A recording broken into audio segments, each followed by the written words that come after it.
cuando es la 1:05, las 12:05 en Canarias, momento, ahora sí, para abrir página de mercados. Y lo hacemos con novedades. La primera, que la bolsa española, después de la media sesión, se ha dado la vuelta. Está en positivo. En este momento se anota un 0,33%.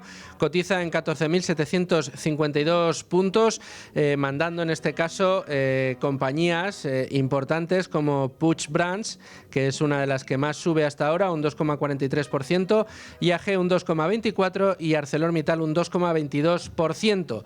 Entre las compañías que más bajan a esta hora destacan Unicaja Banco con un 2,03% abajo, Telefónica con una caída del 1,16% e Indra con un retroceso del 1,13%. Esta es la fotografía fija que nos ofrece a esta hora las aplicaciones en tiempo real de la bolsa española, pero yo quiero analizar un poquito más, mirar más hacia adentro las cosas que están sucediendo en nuestro mercado y además hacerlo con un amigo que es Alex Bernardo. ¿Qué tal, Alex? ¿Cómo estás?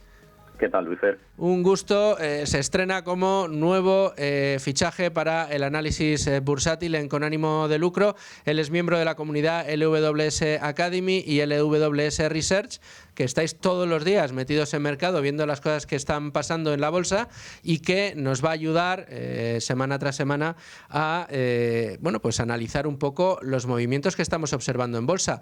Alex, sé que sigues muy de cerca los mercados.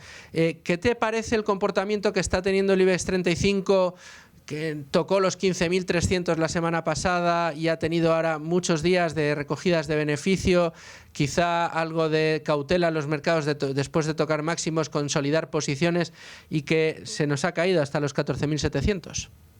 Sí, Luisfer, bueno, yo creo que las bolsas en general, también incluía a la española, estamos viviendo en los últimos tiempos un momento de incertidumbre, ¿no?, por todo lo que está pasando a nivel macroeconómico en el mundo, y no deja de ser la excepción también la bolsa española, sobre todo con ese peso que tiene el IBEX 35 con los grandes bancos también. Claro, ¿tú crees que el peso que tienen los grandes bancos dentro de nuestro indicador, que hay que recordarlo, es un indicador cortito, solo 35 valores comparados con los 500 del S&P o los miles que tienen otros índices, en el caso español son solo 35, con que la concentración bancaria que en él tiene hace que el comportamiento bursátil de este sector sea determinante a la hora de decidir si el IBEX sube o baja, ¿no? Sí, exacto. Sobre todo, como te decía antes, ¿no?, por esta incertidumbre que tenemos a nivel mundial. Sobre todo, ya sabemos que en Europa, cuando siempre estamos a la expectativa de lo que pueda pasar en América, ¿no? Y esta última semana, sobre todo, estamos teniendo, creo que la máxima atención en ese pulso entre Donald Trump y Jerome Powell con el tema de los tipos de interés en Estados Unidos y demás. Y creo que eso puede ser también un reflejo que estemos recibiendo en Europa. No deja de afectar, la economía americana sigue siendo la referencia a nivel mundial y no deja de afectar al resto de índices a nivel mundial. Me quedo con esto último que dices, Alex, el tema del mercado americano como referencia mundial. Y la eterna pregunta que nos llevamos haciendo, y nosotros que compartimos también algunas masterclass con grupos de alumnos y con la comunidad del LWS, nos hemos preguntado más de una vez. ¿Qué pasa con el S&P 500? ¿Es el momento de recoger velas en ese indicador para aquellos que gusten de invertir en gestión pasiva? ¿Sigue siendo una buena alternativa?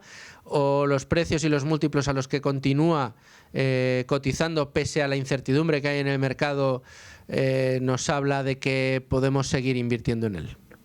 Bueno, Luis, pero ahí te diría que, hay de todo un poco. Hay una realidad, existe una realidad, que es que actualmente el S&P 500 se considera sobrevalorado, ¿no? Aunque eso lo podemos, matizar mucho, pero en el S&P 500 pasa un poco como lo que hablábamos antes de el IBEX 35. Tiene ese gran peso en las llamadas 7 magníficas, que copan al final el 33% de ese índice, que es mucho. Y estamos viendo que en este segundo trimestre del año los resultados que han tenido esas 7 magníficas pues no han sido tan sólidos como venían siendo tiempos anteriores, y lógicamente eso genera mucha incertidumbre.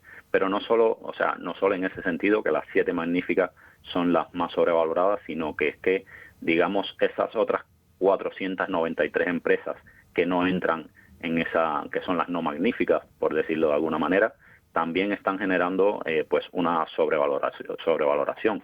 Estamos hablando de que la media histórica del S&P 500 ha sido un 17 del múltiplo PER, y es que esas no magníficas, esas 493, están también por encima de ese 17, de ese múltiplo PER de 17 veces, ¿no? Entonces, claro, es lógico que se pueda sentir vértigo estando en unas valoraciones como las que estamos actualmente, y sobre todo, como decía antes, con esa incertidumbre que tenemos ya no solo en la macroeconomía y en la política, sino también con ese, digamos, tema que tenemos también en paralelo, que es la carrera por la inteligencia artificial, ¿no? Que al final nos recuerda un poco como lo que sucedió en las .com a principios de los 2000, que hay muchísimas empresas dedicando muchísimo capital a intentar desarrollar esa parte también, y sabemos que no todas van a llegar a buen puerto, ¿no? Porque no todas tendrán ese retorno del capital invertido que han tenido que desarrollar para no quedarse fuera. Entonces, bueno, es un poco esa incertidumbre, pero por otro lado, volviendo a lo que comentabas al principio, tenemos que tener en cuenta, o sea, debemos estar un poco alerta, pero no ser demasiado precavido, porque esto es como decía Peter Lynch, ¿no? Los inversores de media han perdido mucho más dinero preparándose para las correcciones o intentando anticiparlas que en las propias correcciones. Entonces siempre tenemos ese dilema de qué pueda pasar.